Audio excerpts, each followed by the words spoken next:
أستغفر الله العظيم أستغفر الله العظيم أستغفر الله العظيم أستغفر الله العظيم الذي لا إله إلا هو الحي القيوم وأتوب إليه. أعوذ بالله من الشيطان الرجيم. بسم الله الرحمن الرحيم. السلام عليكم ورحمة الله وبركاته. الفاتحة. أعوذ بالله من الشيطان الرجيم. بسم الله الرحمن الرحيم. الحمد لله رب العالمين الرحمن الرحيم مالك يوم الدين إياك نعبد وإياك نستعين اهدنا الصراط المستقيم صراط الذين أنعمت عليهم غير المغضوب عليهم ولا الضالين آمين. إن الحمد لله نحمده ونستعينه ونستغفره ونعوذ بالله من شرور أنفسنا ومن سيئات أعمالنا. من يهده الله فلا مضل له ومن يضلل فلا هادي له. أشهد أن لا إله إلا الله وأشهد أن محمدا عبده ورسوله. رب اشرح لي صدري ويسر لي أمري واحلل عقدة من لساني يفقه قولي. سبحانك لا علم لنا إلا ما علمتنا إنك أنت العليم الحكيم. ولا حول ولا قوة إلا بالله العلي العظيم. اللهم صل على سيدنا محمد وعلى آله وصحبه أجمعين. أما بعد. Alhamdulillah, bersyukur Allah Subhanahu wa taala dengan limpah kurnia rahmat dan kasih sayang daripada Allah Subhanahu wa taala dapat kita berkumpul di rumah Allah ini untuk sama-sama beriktikaf, untuk sama-sama memohon agar diberikan kelapangan hati dan kerendahan iman untuk kita meneruskan pembacaan kita daripada kitab At-Tadhkirah fi Ahwalil Mauta wa Umuril Akhirah, peringatan berkenaan dengan kematian dan juga hari akhirat.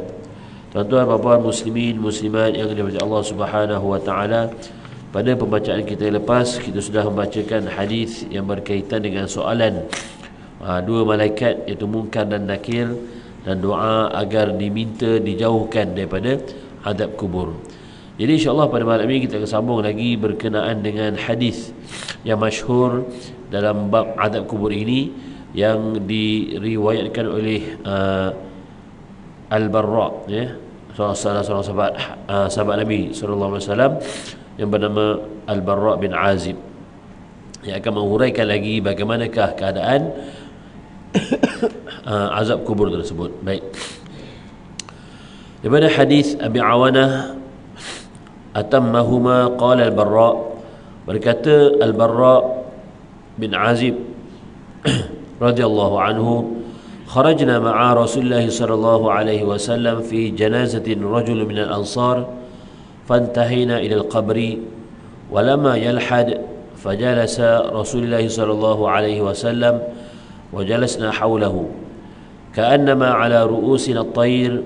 Qala Umar bin Thabit وقع ولم يقله أبو عوانة فجعل يرفع بصره وينظر إلى السماء ويخفض بصره وينظر إلى الأرض ثم قال أعوذ بالله من عذاب القبر. قالها مرارا. Baik, pada satu ketika Al-Barra berkata, kami bersama Rasulullah sallallahu alaihi wasallam menghantarkan jenazah salah seorang sahabat Ansar. Apabila tiba di kubur, pada ketika itu liang lahat belum selesai dibuat, maknanya belum habis korek kubur itulah, ya. Maka baginda pun duduk dan kami pun duduk di sekitar baginda dengan khusyuk dan penuh khidmat, seolah-olah di atas kepala kami ada burung. Maksudnya ketika proses menggali kubur tersebut, Nabi diam dan sahabat-sahabat Nabi pun semuanya diam, seolah-olah ada burung bertenggek di atas kepala mereka. Maksudnya memang macam patung macam tu, diam macam tak bergerak apa pun. Kan Nabi diam, jadi sahabat-sahabat pun diamlah. Takkan sahabat-sahabat nak kecoh pula bila Nabi diam, kan. Itulah adab sahabat-sahabat dengan Nabi sallallahu alaihi wasallam.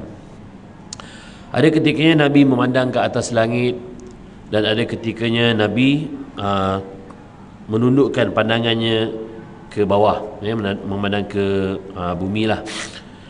Dan berkali-kali Nabi berlindung dengan berdoa kepada Allah Subhanahu wa taala, a'udzu billahi min adzabil qabr, a'udzu billahi min adzabil qabr, a'udzu billahi min adzabil qabr.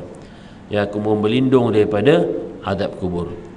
Jadi bila ini merupakan perbuatan Nabi sallallahu alaihi wasallam, begitu jugalah kita tuan-tuan, sunnahnya apabila kita mendatangi tanah perkuburan dalam proses pengkebumian jenazah, ya, macam saya sudah sebutkan pada pengajian lepas, kebiasaannya bila kita berada di tanah perkuburan ni, kita akan berjumpa dengan kawan-kawan lama kita, berjumpa dengan kawan-kawan ahli jenazah tersebut, ahli keluarga dan sebagainya. Mungkin tak apalah, nak dah lama tak jumpa kan, borak sikit-sikit tu okeylah, ya. Tapi jangan lupa dalam masa yang sama, bibir kita, hati kita terus berzikir kepada Allah Subhanahu wa taala, ya, dengan memperbanyakkan bacaan Al-Fatihah, ya, 3 qul, dan juga doa yang diajarkan oleh Nabi ini, a'udzubillahi min adzabil qabr, kan, aku mohon berlindung daripada azab kubur. Kerana apa? Ini adalah perbuatan Nabi sallallahu alaihi wasallam sementara tunggu kubur itu selesai digali. Kenapakah Nabi sallallahu alaihi wasallam sangat-sangat berdoa kepada Allah Subhanahu wa taala agar minta dilindung daripada azab kubur, tuan-tuan? Kan, Nabi, kalau kita tengok sirah yang keluar ataupun mulut, perkataan yang keluar dari mulut Nabi sallallahu alaihi wasallam adalah Nabi menyebutkan a'udzu billah. Maksudnya Nabi memohon untuk diri dia. A'udzu, bukan Nabi cakap ada minta perlindungan, kamu semua kena minta perlindungan pada azab kubur, tak. Maksudnya Nabi sendiri memohon perlindungan untuk diri Nabi sallallahu alaihi wasallam, iaitu seorang Nabi, seorang Rasul, seorang kekasih Allah, seorang yang paling terbaik sekali manusia di atas muka bumi ini pun meminta perlindungan daripada azab kubur. Apatah lagi kita ini yang manusia biasa, umat Nabi Muhammad sallallahu alaihi wasallam. Kan, jadi bila berada di tanah perkuburan ada adab perlu dijaga, antaranya dengan banyak kita berdoa a'udzubillahi min adzabil qabr. Nabi ucap tu banyak kali, kan. Kemudian Nabi bersabda, innal 'abdal mu'min idza kana fi iqbali min al-akhirah wa inqita'i min ad-dunya ja'ahu malakun fajalasa 'inda ra'sihi fayaqul akhriji ayyatuha an-nafsu at-tayyibah ila maghfiratin min Allah wa ridwanih fatakhruju nafsahu fatasilu kama yasilu qatra as-siqa. Yang bermaksud, apabila Nabi dah mengucapkan a'udzubillahi min adzabil qabr berulang-ulang kali, Nabi pun bersabda, begitulah keadaan seorang hamba mukmin yang meninggalkan dunia dan memasuki alam akhirat. Ia terus didatangi oleh malaikat yang akan duduk di atas kepalanya seraya berkata, wahai jiwa yang baik, jemputlah, mohonlah keampunan serta redha Allah Subhanahu wa taala. Maka keluarlah jiwa itu dari jasad dengan sangat perlahan, seperti air yang menitis dari mulut, air menitis dari mulut, bercakap cerek, kan, air yang dituang tu, macam itulah airnya cantik dituang jari jak. Kalau kita sekarang zaman cerek dah tak ada kan, jak, tuang dia jak perlahan-lahan, macam itulah, cantik je keluarnya, dan mengeluarkan haruman-haruman yang sungguh wangi, kan. Jadi maksudnya bila telah dimasukkan ke dalam kubur, roh tu akan dikembalikan sebagaimana masuknya ataupun dituangkan air dan mengeluarkan haruman yang mewangi. Baik. Qala Amru fi hadithih wa lam yaqulhu Abu Awanah wa in kuntum tarana ghaira dhalik wa tanzilu malaikah minal jannah baydul wujuh ka'anna wujuhihim asy-syams ma'ahum akfan min akfanil jannah wa hanut min hunutiha fayajlisuna minhu muddal basari fa idza qabatha al-malak lam yad'uha fi yadihi tarfata 'ain. Ia bermaksud apa, tuan-tuan? Maka keluarlah dan menebarkan haruman yang mewangi, maka ia dibawa naik oleh malaikat. Roh tadi itu dibawa naik oleh malaikat dan disambut dengan gembira oleh malaikat-malaikat yang lain di atas langit sana. Setibanya di langit ketujuh, Allah Subhanahu wa taala, Allah memerintahkan agar amalannya itu diletakkan di catatan Illiyin. Kan? Kalau kita baca surah Al-Mutaffifin, Allah berfirman, "Wa ma adraka ma 'illiyun, kitabun marqum yashhaduhu al-muqarrabun." Tahukah kamu apakah itu Illiyin? Iaitulah kitab yang tertulis yang disaksikan oleh malaikat-malaikat yang didekatkan kepada Allah Subhanahu wa taala. Jadi maksudnya kitab amalan itu, rohnya itu dinaikkan ke atas langit. Kemudian kitab amalannya itu diletakkan di satu tempat yang dinamakan sebagai Illiyin, yang dijaga oleh malaikat-malaikat yang dekat kepada Allah Subhanahu wa taala. Jadi membuktikan bahawa tempat mereka itu adalah tempat yang terpuji di sisi Allah Subhanahu wa taala. Bila dah diangkat roh mereka ke langit dan telah dimuliakan kitab amal mereka diletakkan di Illiyin tersebut, Allah perintahkan sekali lagi, rudduhu ilal ard fa inni wa'adtahum anni minha khalaqtahum wa fiha nu'iduhum wa minha nukhrijuhum taratan ukhra qal fayaruddu ilal ard wa tu'adu ruhihi fi jasadihi فيأتيه ملكان شديدا الانتهار فينتهرانه ويجلسانه فيقولان من ربك وما دينك ومن نبيك فيقول ربي الله ودين الإسلام فيقولان فما تقول في هذا الرجل الذي بعث فيكم فيقول هو رسول الله صلى الله عليه وسلم فيقولان وما يدريك فيقول جاءنا بالبينات من ربنا فآمنت به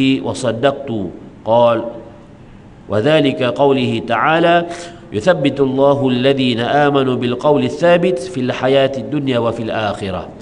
Seterusnya bila telah tadi diletakkan roh mereka itu dinaikkan, ini maknanya setelah selesai pengkebumian tuan-tuan, pengkebumian, roh mereka itu diangkat ke langit dahulu untuk menerima pujian para malaikat, diberikan haruman yang mewangi dan sebagainya. Kemudian diangkatkan kitab amal mereka di Illiyin. Kepada Allah Subhanahu wa taala memerintahkan agar roh itu dikembalikan ke bumi. Ya, menyuruh malaikat untuk mengembalikan roh itu ke bumi dengan alasan kerana ia diciptakan dari tanah. Dikembalikan ke tanah dan dari tanah akan dikeluarkan sekali lagi. Itulah asal usul kejadian kita tuan-tuan. Ya, kita akan dimasukkan kembali ke tanah. Kerana apa? Kerana kita ini asalnya dari tanah dan kita juga akan dibangkitkan, dikeluarkan dari tanah. Baik. Kemudian setelah roh itu dikembalikan ke bumi dan dikembalikan ke jasadnya, maka datanglah dua malaikat yang telah kita bacakan hadis sebelum ini, yang akan menanyanya, ataupun datangnya dengan soalan-soalan yang keras, kan, dan menyuruhnya duduk. Kita pun tahu keadaan bila ditanya oleh dua malaikat ini, keadaan kita di dalam kubur, kita akan duduk, tapi duduknya kita itu seolah-olah tak ada kaki. Macam ni tuan-tuan, maksudnya kaki kita ada, kan, kaki kita, tapi tak boleh nak bergerak. Seolah-olah kita akan didudukkan, tapi macam itulah.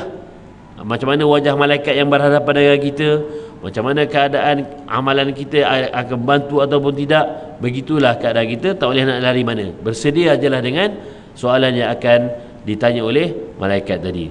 So soalannya yang kita pun dah pernah selalu kita belajar, man rabbuka, siapa Tuhan kamu, wa ma dinuka, apakah agama kamu, wa man nabiyuka. Maka dijawab dengan baik, Tuhanku adalah Allah, agamaku Islam, dan nabiku adalah utusan Allah. Malaikat bertanya, apa yang diajarkan oleh utusan Allah itu kepada kamu? Dia menjawab, baginda datang dengan membawa bukti-bukti kebenaran dari Tuhannya, maka kami percaya dan beriman. Maka malaikat pun berkata, kamu benar. Dan itulah makna firman Allah Subhanahu wa taala dalam maksud surah Ibrahim ayat ke-27. Allah meneguhkan iman orang-orang yang beriman dengan ucapan yang teguh itu dalam kehidupan di dunia dan di akhirat. Jadi harapan kita tuan-tuan, dan kita perlu sentiasa berdoa, jangan lepaskan doa kita agar kita dijauhkan daripada siksa kubur dan ditetapkan hati kita ini untuk dapat menjawab soalan-soalan di dalam kubur nanti. Kan belum lagi untuk kita menjawab soalan-soalan Allah di timbangan mizan nanti, di dalam kubur pun kita sudah akan melepasi ujian yang awal. Ya, bagaimanakah kita mampu untuk menjawab soalan-soalan dengan tenang sekiranya kita ni orang-orang yang beramal soleh dan yakin, bukan sekadar beramal soleh tuan-tuan, tetapi betul-betul beriman dan yakin serta membenarkan apa yang disampaikan oleh Nabi SAW dalam kitab Al-Quranul Karim dan juga hadis-hadis Nabi SAW.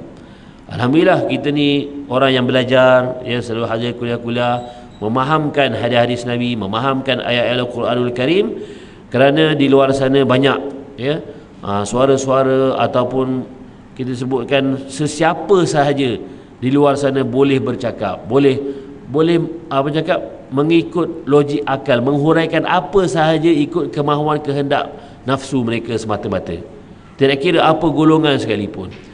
Kadang-kadang kata-kata mereka itu menolak apa yang telah diwajibkan, apa yang telah difardukan, apa yang telah ingkari oleh Allah Subhanahu wa taala dan rasulnya. Dia nak benarkan juga, dia nak menegakkan benar yang basah, maka dia menggunakan hujah-hujah yang logik, hujah-hujah mengikut emosi semata-mata, dengan mengetepikan daripada Al-Quran dan juga hadis-hadis Nabi SAW. Jadi ini semua akan memberi jawapan, tuan-tuan. Kan kita ni sebenarnya tak terserlah lagi jawapan kita di hadapan Allah Subhanahu wa taala, di hadapan para malaikat. Sekiranya betul-betul nanti kita berada, duduk di hadapan malaikat untuk menjawab soalan-soalan itu, kerana soalan itu datang bukan kita jawab dengan lisan kita, tetapi dengan amalan dan keteguhan akidah kita, iman kita. Sebagaimana benarnya kita membenarkan apa yang telah disampaikan oleh Allah dan Rasulnya, maka begitulah juga kita akan mudah untuk menjawab soalan para malaikat di dalam kubur nanti. Sebagaimana firman Allah SWT surah Ibrahim tadi, apa tuan-tuan?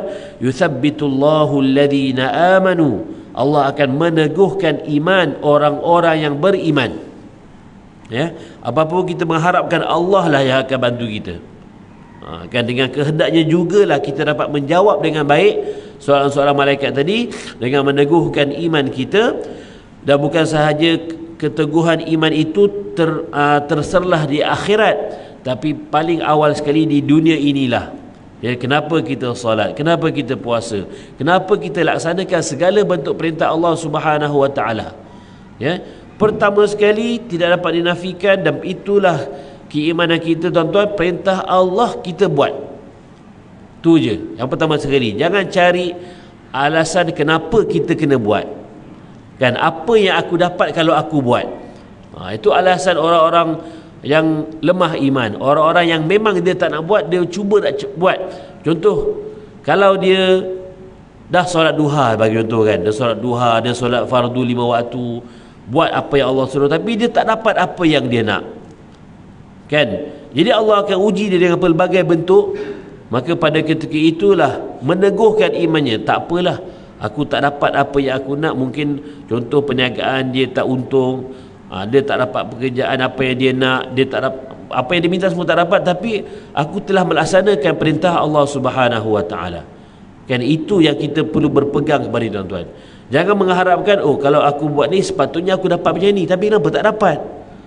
Itu yang menjadi iman seseorang Muslim itu akan goyah.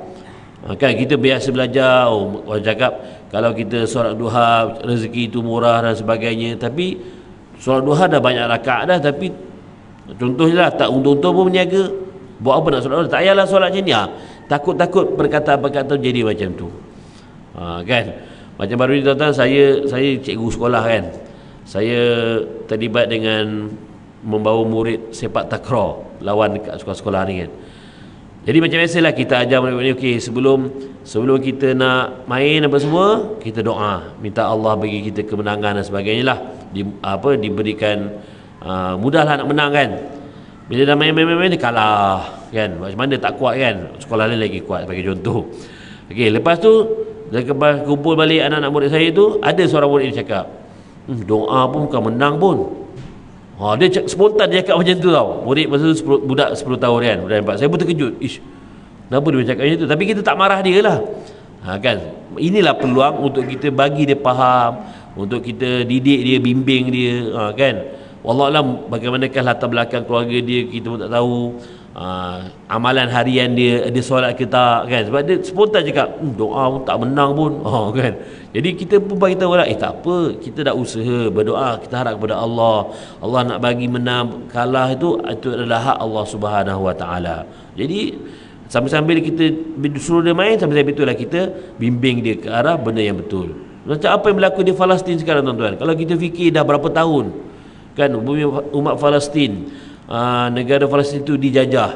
Kita dah hari-hari kunut nazilah, boleh katakan setiap tahun, ya, perkara itu berulang, kan, diserang, reda balik, diserang, reda balik, bertahun-tahun, bukannya tahun ni je, kan. Saya rasa dah berkali-kali dah bendera Palestin, mafla ni semua dijual apa semua. Lebih satu masa nanti dia cool balik, datang balik, semangat balik. So benda tu kita tak dapat nak melawan qada dan qadar Allah Subhanahu Wa Taala, kan. Tapi usaha kita adalah berdoa, yang macam kita di sini berdoa, salurkan sumbangan duit dan sebagainya. Mereka di sana terus berjihad, mereka di sana terus mempertahankan negara mereka dengan kadar yang memang mereka maksimum akan gunakan segala-galanya, kan. Mereka tak akan boleh lari daripada bumi mereka. Nak lari ke mana lagi? Dah itu tempat mereka tinggal. Mati syahid, hidup dengan penuh kemuliaan kerana mempertahankan agama dan tanah air mereka sendiri, kan. Jadi itu semua adalah berbentuk ujian daripada Allah Subhanahu Wa Taala, dan yakinlah satu masa nanti kemenangan itu akan kembali juga kepada Islam, kerana benda ini telah dinyatakan dalam banyak hadis-hadis Nabi sallallahu alaihi wasallam. Jadi berbalik pada ayat surah Ibrahim ayat 27 tadi, bagaimanakah iman kita? Dalam kita mendepani pelbagai isu-isu sosial, masyarakat dan sebagainya, kan. Maaf, saya nak sentuh sikit isu yang tengah panas sekarang, kan. Abang tega kita, kan. Saya tak sentuh pasal apa yang dia buat, tapi masuk macam saya cakap tadi, benda yang halal seolah-olah benda tu jadi dosa pula. Kan bila kita membaca banyak komen, banyak, apa dari segi peribadi apa yang dia buat itu urusan dia dengan isteri dia, dengan pasangan dia, dengan Allah SWT. Yang kita orang luar ni tak perlu nak hukum lebih-lebih sampai mempertikaikan, sampai satu tahap mempertikaikan apa yang telah Allah halalkan dalam syariatnya. Kita takut yang tu je. Itu baru benda yang macam tu. Belum lagi benda-benda yang sebelum tu tentang konsert, kan. Kalau tuan-tuan rajin buka, terpulalah nak buka ke tak buka pun tak apa, kan. Kalau saya suka baca komen-komen, mereka mempertahankan, kan, golongan-golongan penyokong LGBT ni. Apa salahnya dia sokong Palestin? Apa salahnya kita nak suka-suka je, bukannya so benda tu benda tak elok, tapi dah jadi macam normalisasi, macam benda biasa, kan. Malah orang yang menentangnya pula dianggap sebagai kolot, orang menentang pula yang dianggap sebagai ketinggalan zaman, orang yang menentang pula dianggap sebagai tidak mengikut arus kemodenan dan sebagainya. Jadi di situlah, tuan-tuan, pentingnya untuk kita meneguhkan iman kita. Kita tahu mana yang hak, mana yang batil, kan. Kalau kita tak boleh nak jadi orang yang ada kuasa untuk menghapuskan semuanya, itu pun sekurang-kurangnya kita menyokong kepada orang yang menentang kepada kezaliman, menentang kepada kemaksiatan, menentang kepada kemungkaran ini. Itulah yang akan menjadikan iman kita terus teguh kepada Allah Subhanahu Wa Taala, yang buktinya nanti adalah selepas kematian kita, kan. Masa tu bagilah apa alasan sekalipun, kenapa kamu, contoh simple, kenapa kamu buka aurat? Saya buka aurat saya nak cantik, bagi contoh. Kenapa kamu buka aurat? Saya buka aurat sebab saya ada ikut suka saya lah. Sebab apa? Saya nak hipokrit, bagi contoh. Tak apa, itu jawapan kat dunia. Bila di hadapan Allah, bila di dalam kubur, jawablah soalan, jawapan macam tu, boleh jawab, jawablah, terpulanglah, kan. Jadi berbalik kepada apakah kita punya ketetapan yang akan kita jawab di hadapan Allah Subhanahu Wa Taala. Kerana itulah yang dalam kata-kata mengatakan tepuk dada tanya iman, kan. Setiap apa yang kita nak buat, bagaimanakah iman aku? Adakah benda aku buat ni betul? Adakah ia mengikut syariat Allah? Adakah ia mengikut sunnah Nabi SAW? Sama ada dalam bab ibadah ataupun dalam bab-bab kehidupan seharian kita. Ya tuan-tuan puan-puan muslimin muslimat Allah Subhanahu wa taala. Jadi bagaimana pula dengan ruh orang-orang kafir? Kan? Jadi orang-orang yang orang-orang hamba-hamba Allah Subhanahu wa taala yang berbuat kebaikan ini, mereka akan terus disediakan tempat-tempat yang baik bermula dari alam kubur lagi, dan akan diberikan kebaikan-kebaikan janji Allah Subhanahu wa taala atas amal kebaikan mereka. Kerana apa? Pada satu ketika datang satu wajah, datang satu sosok tubuh yang menemankan dia di dalam kubur. Maka dia sendiri bertanya, siapakah lelaki ini? Kan kalau ikutkan kita dalam kubur seorang-seorang, tapi macam mana boleh ada teman? Maka dijawablah, aku adalah wajah kebaikan kamu. Kan inilah hari yang telah dijanjikan kepada kamu, aku adalah amalmu yang soleh, akulah hasil ketaatanmu kepada Allah selama kamu hidup di atas dunia ini. Kan tuan-tuan, kita solat, kita puasa, kita zakat, sedekah, buat baik dengan orang lain, buat baik dengan ahli keluarga, buat baik dengan ibu bapa, apa saja benda yang kita buat, buatlah kalau itu memang bentuk kebaikan.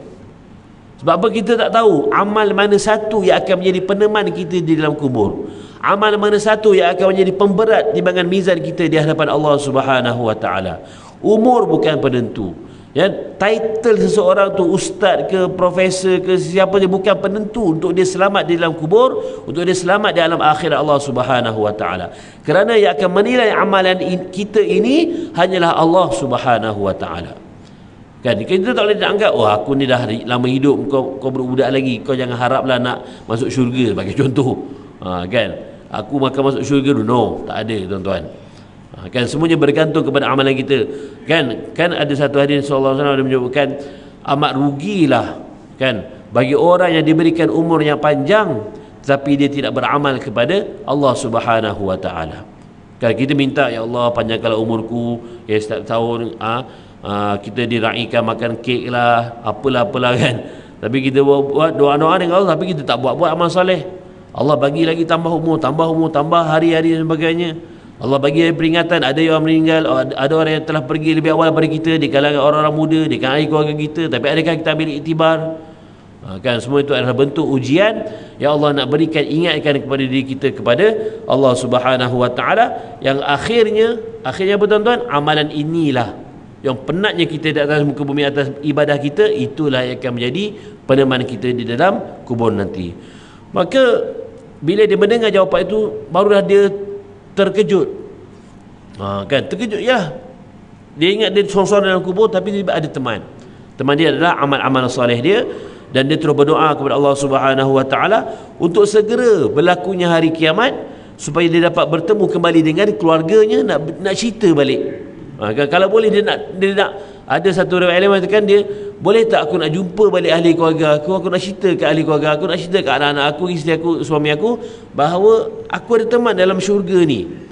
Yang lebih indah lagi apabila doa daripada anak-anak yang soleh ini sampai kepada mereka, sampai bacaan-bacaan Al-Quran yang disedekahkan oleh anak-anak ini sampai kepada mereka di dalam kubur, terang kubur mereka. Mereka seronok, boleh kalau boleh nak cerita balik ke anak, terima kasih wahai anakku, terima kasih wahai isteri, terima kasih wahai suamiku yang menghadiahkan doa, yang menghadiahkan bacaan-bacaan Al-Quran yang dapat menerangkan kubur aku sekarang ini. Kan itu jugalah yang akan kita ingatkan kepada anak-anak kita, kepada isteri kita. Kalau ayah mati, kalau ibu mati, kalau siapa yang kita mati, jangan putus berdoa, selamatkanlah ayah daripada azab kubur. Dan doa daripada anak yang soleh itu doa yang tidak akan tertolak. Begitu juga doa daripada ibu dan ayah yang baik untuk anak-anaknya. Semua kita ni sebenarnya tuan-tuan saling harap-mengharap antara satu sama lain.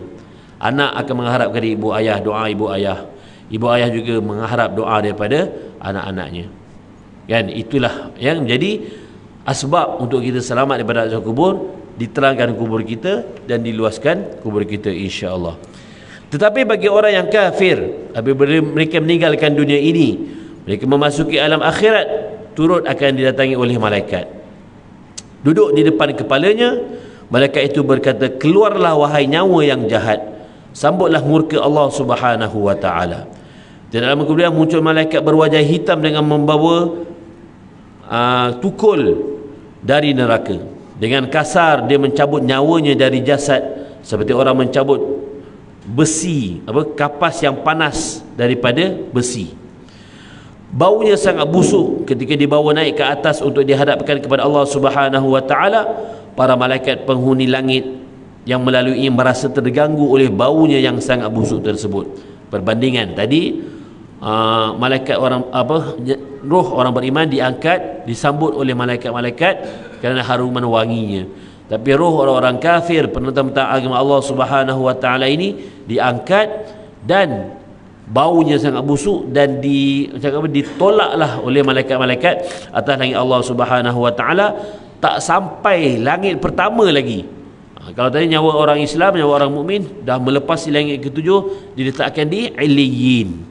Tapi yang ni langit pertama lagi mereka tak lepas, dan disuruh untuk dikembalikan lagi ke bumi, kerana dari bumi atau tanah lah ia diciptakan, dikembalikan dan dikeluarkan sekali lagi, lalu dilemparkan dari langit. Sebagaimana firman Allah Subhanahu wa taala, "Wa may yusyrik billahi faka'annama kharra minas sama' fatakhtafuhu at-tayr aw tahwi bihi ar-rih fi makanin sahiq."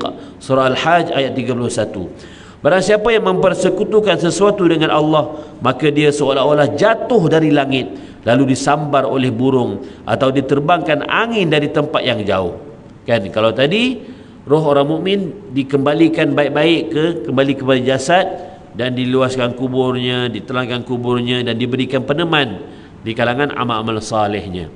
Tapi roh orang kafir dicampakkan dari langit dan disatukan seolah-olah jatuh dari langit lalu disambar oleh burung. Maksudnya contoh kalau kita ada satu keadaan, ada satu benda, boom, burung tu sampar. Kan maksudnya keperitan yang dialami oleh roh orang-orang kafir ini yang dibaling dari tempat yang sangat jauh. Setelah jatuh di bumi dan rohnya dikembalikan jasad, muncul dua malaikat yang terus membentaknya dan menyuruhnya untuk duduk. Kemudian mereka bertanya, "Siapa Tuhan kamu? Apa agama kamu?" Dia menjawab, "La adri, aku tidak tahu." Dan malaikat bertanya lagi, "Siapakah orang yang telah diutus di tengah-tengah kamu?" Ia tak boleh menjawab, walaupun sudah diberitahu namanya Muhammad. Ia hanya mengatakan, "Aku hanya mengenalnya seperti yang dikatakan orang-orang sahaja, aku tidak tahu namanya."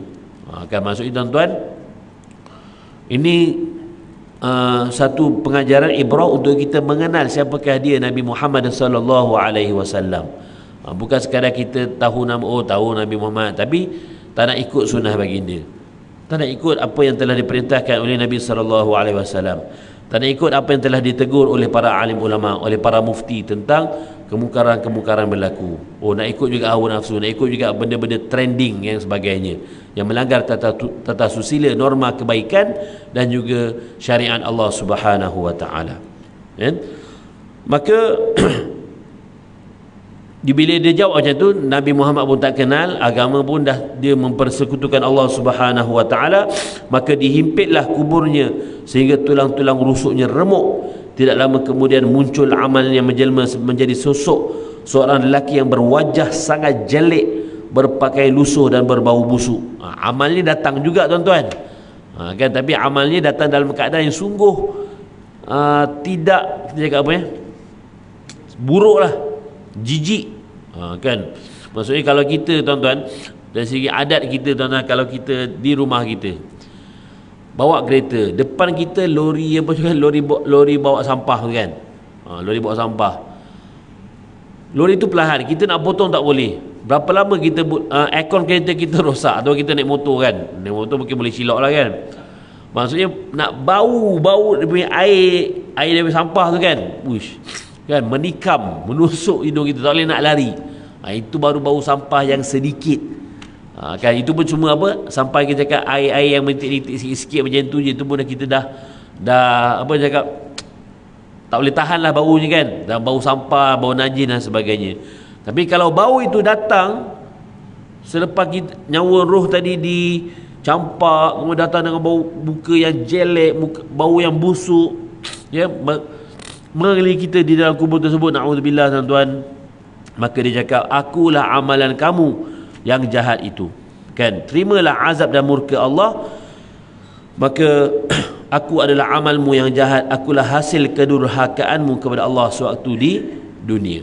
Jadi kita takut tuan-tuan benda-benda ni berlaku. Jadi apa-apa pun berdoalah kepada Allah Subhanahu wa taala doa-doa yang banyak diajarkan oleh Nabi SAW yang kita pun dah biasa amalkan, macam doa jauh daripada azab kubur, doa jauh daripada fitnah dajjal, doa ditetapkan hati yang muqallibal qulub, tsabbit qulubana ala dinika wa ala ta'atik, dan semua doa yang imam baca kita pun dah hafal apa yang imam baca. Kalau boleh kita bukan sekadar mengaminkan semata-mata doa imam tu. Kalau imam tu baca doa yang kita tahu tuan-tuan, ikut sekali. Tapi tak payah ikut kuat-kuat lah, nanti orang ramai pula baca. Kalau kat sekolah tak apalah kan. Maksudnya sekarang kalau imam baca Allahumma inna na'udzubika, ikut sekali dalam hati, Allahumma inna na'udzu, biar kita pun minta dengan Allah Subhanahu wa taala, bukan sekadar amin amin amin macam tu saja ya. Bila kita baca sekali, kita ikut sekali apa imam sebut, itu adalah yang lebih baik ya, apa yang kita nak minta betul-betul kepada Allah Subhanahu wa taala. Baik. Sekali lagi tuan-tuan, maka perkara-perkara inilah bila kita bacakan hadis Nabi SAW ini tentang azab-azab kubur, maka kita tidak nafikan di kalangan orang, kalau orang kafir yang biasa-biasa, maksud saya biasa-biasa ni yang kita boleh tackle lagi untuk tarik mereka kepada agama Islam, mereka pun tidak memusuhi kita, mereka pun baik dengan kita, so kita boleh bagi tahu secara perlahan, secara berhikmah dan sebagainya. Tapi kalau ada golongan-golongan kafir yang memang memusuhi Islam, ataupun golongan-golongan orientalis, golongan-golongan yang kita sebutkan sebagai munafik, hipokrit, dalam kalangan orang Islam sendiri, yang paling kita takut sekali orang Islam. Kalau orang kafir ni, dia tahu dah dia ni memang kafir, dia ni memang tak tahu tentang Quran, tak tahu tentang hadis, dia akan cari salah kita je lah. Tapi yang kita takut ada orang Islam yang bersama-sama dengan golongan kafir ini mengelirukan sesama Islam, menolak hukum-hukum dan syariat Allah Subhanahu wa taala. Yang itu kita takut ya. Antaranya kalau kita telah membaca tentang hadis Nabi SAW, yang kita tahu bahawa azabil qabri huwal haq, azab kubur ni adalah sesuatu yang benar. Percaya pada azab dan fitnah kubur itu wajib sesuai yang dikabarkan oleh Nabi SAW. Tak ada khilaf kan bahawa azab kubur itu wajib kita beriman kepadanya, bahawa dia akan berlaku. Baik. Jadi Allah Subhanahu wa taala akan mencabut nyawa kita apabila roh itu sudah sampai di kerongkong kita. Kan kita sekarang ada roh dan jasad dalam badan kita. Satu masa sampai ajal, roh tu akan keluar, akan dicabut oleh Allah Subhanahu wa taala, dan roh itu berada di tangan Allah Subhanahu wa taala, hanya diutuskan ataupun diberikan tugasan kepada malaikat maut untuk mencabut nyawa. Hakikatnya Allah Subhanahu wa taala lah yang mencabut nyawa hamba-hambanya. Yang kedua adalah azab kubur itu adalah benar. Baik. Adakah ada pendapat dan pandangan yang menafikan tentang azab kubur? Macam biasalah, bila dia tengok kat kubur senyap je, tak ada pun orang menjerit-jerit ke, kan. Bila dia datang kubur, dia korek balik kubur balik, orang ni tak ada dah jadi tanah balik. Apa mana azab kuburnya, tak ada apa pun, kan. Jadi kata-kata itu kita tolaklah kata, kerana apa? Kita pun biasa baca ayat surah Yasin, innama amruhu idza arada syai'an ay yaqula lahu kun fayakun. Kita dah baca setiap minggu tuan-tuan. Kalau mungkin ada juga yang baca hari-hari. So fahamkan ayat ini, serapkan di dalam hati kita, dalam iman kita, innama amruhu idza arada syai'an ay yaqula lahu kun fayakun. Kan lepas ni tuan-tuan, insya-Allah habis dalam cerita bab kubur ni, kita akan masuk pelan-pelan tentang hari kebangkitan dan juga hari akhirat. Lagilah cerita-cerita ataupun kisah-kisah digambarkan dalam hadis Nabi SAW, kita tak boleh nak baca dengan pandangan zahir kita, pandangan duniawi kita, akal kita yang cetek. Memang iya ke macam tu, iya ke macam tu. Jadi perkara-perkara inilah ya, kalau kita belajar, kita fahami, jangan orang cakap apa, jangan fikir terlebih-lebih sangat tuan-tuan. Kan apa yang Nabi sebut, apa yang Allah sebut, macam tu ulama dah bantu untuk menafsirkan ayat ini, ulama dah bantu untuk menghuraikan hadis ni, cukup sekadar itu. Maka kita jangan nak lebih-lebihkan lagi ataupun membuat ulasan yang melebihi apa yang telah dihuraikan oleh para alim ulama salafus salih dan sebagainya. Takut pemikiran kita daripada beriman, na'udzubillah, boleh jadi murtad. Kenapa? Kita dah melepasi satu had kau telah melampaui batas, memikir lebih-lebih logik dan sebagainya, maka cukuplah dengan apa yang Allah berikan kepada kita untuk meneguhkan iman kita dengan hujah-hujah dan dalil-dalil yang sahih. Baik.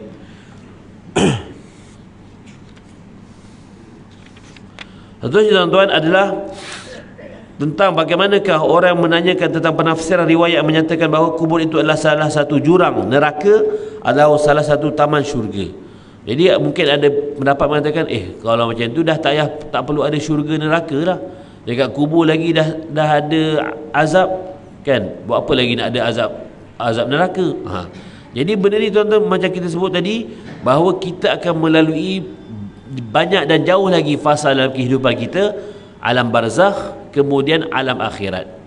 Di alam barzakh itu begitulah keadaan-keadaannya yang akan kita lalui, sama ada diluaskan kubur, disempitkan kubur, digelapkan kubur, diterangkan kubur, akan ada amalan yang membantu kita, akan ada malaikat yang bertanya. Itu semua telah diterangkan dalam hadis Nabi SAW.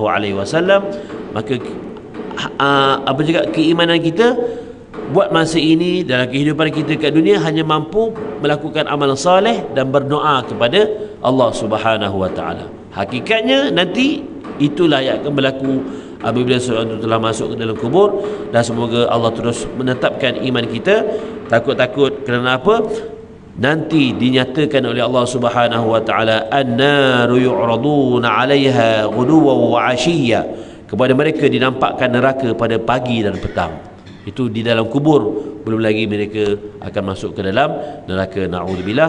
Jadi terus berdoa kepada Allah Subhanahu wa taala, meningkatkan amal soleh dan memperkukuhkan iman dan akidah kita untuk diri kita, isteri kita, anak-anak kita, agar mereka semua faham tentang apa yang telah diperturunkan dalam hadis-hadis Nabi dan ayat Al-Quranul Karim, dan berhati-hatilah dalam bentuk da'ayah-da'ayah kristianisasi, Illuminati, apa lagi, golongan-golongan yang mencuba untuk menjauhkan generasi kita daripada hakikat kebenaran. Dengan apa yang ada di hadapan kita sekarang, tuan-tuan, banyak cubaan dan juga banyak dugaan serta cabaran yang perlu kita hadapi. Dakwah perlu kita jalankan terus secara berhikmah, dan semoga anak-anak kita dipelihara oleh Allah Subhanahu wa taala. Kerana kita tidak tahu umur kita banyak setakat mana kita akan pergi meninggalkan dunia ini, dan mereka lah yang akan menyambung. Jadi sampaikanlah terus wasiat iman kepada mereka, bukan sekadar wasiat material, harta dan sebagainya, kerana iman itulah yang akan menyelamatkan di dunia dan di akhirat, insya-Allah. Maka saya mohon ampun dan maaf atas bahasa terkasar kata, kerana segala kesempurnaan milik Allah Subhanahu wa taala. Aqulu qawli hadza wa astaghfirullahal azim li wa lakum. Assalamualaikum warahmatullahi wabarakatuh. أعوذ بالله من الشيطان الرجيم. بسم الله الرحمن الرحيم. اللهم نور قلوبنا بنور هدايتك كما نورت الأرض بنور شمسك أبدا أبدا برحمتك يا أرحم الراحمين. ربي زدنا علما نافعا وارزقنا فهما واسعا. وصلى الله على سيدنا محمد وعلى آله وصحبه وسلم والحمد لله رب العالمين. كفارة المجلس.